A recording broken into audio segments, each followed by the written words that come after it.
All right, let's talk about something kind of weird. It's this messy new phenomenon that's quietly flooding our screens. It's called AI Slop. And believe me, it might just be changing the internet as we know it. So let me just ask you this straight up.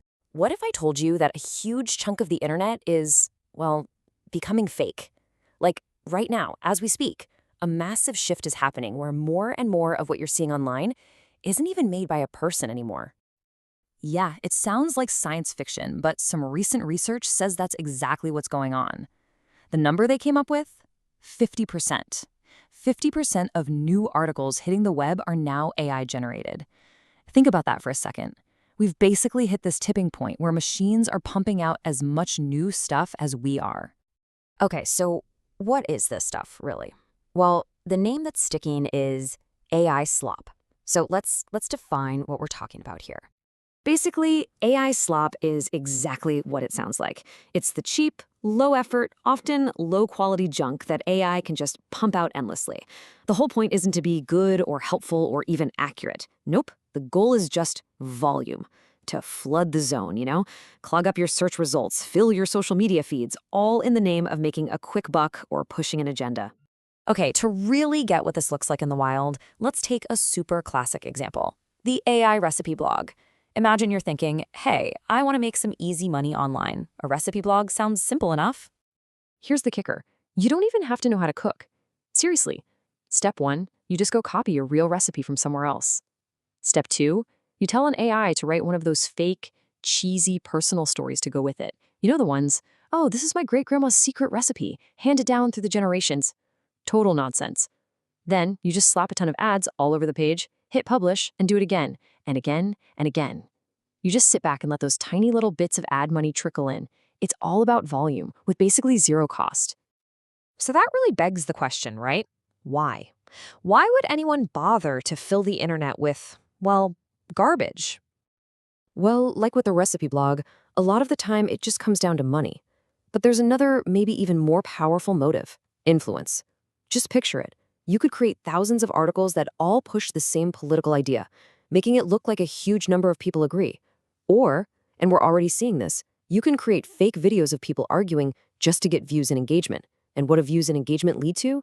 You guessed it, money and influence.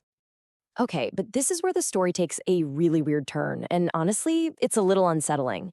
See, all this AI slop isn't just junking up the internet for us humans. It's actually creating this bizarre, kind of terrifying feedback loop that's making the AI itself worse. It's like the snake eating its own tail. So to get this, you got to remember how these big AI models, like the ones from OpenAI or Google, actually work. How do they get so smart? Well, they learn by reading basically the entire internet. They crawl through massive, massive amounts of text to learn how we talk, what we know, and how we write. Right, so if those AI models are still out there crawling the web, what are they reading now? Well, they're stumbling into an internet where half of the new content they're supposed to learn from is their own slop. And that is the heart of the problem. That's the feedback loop. The AI is literally learning from itself. The analogy is perfect. It's like a student trying to get smarter by only studying their own homework, including all the mistakes they made. The system starts to bake in its own errors and weird habits.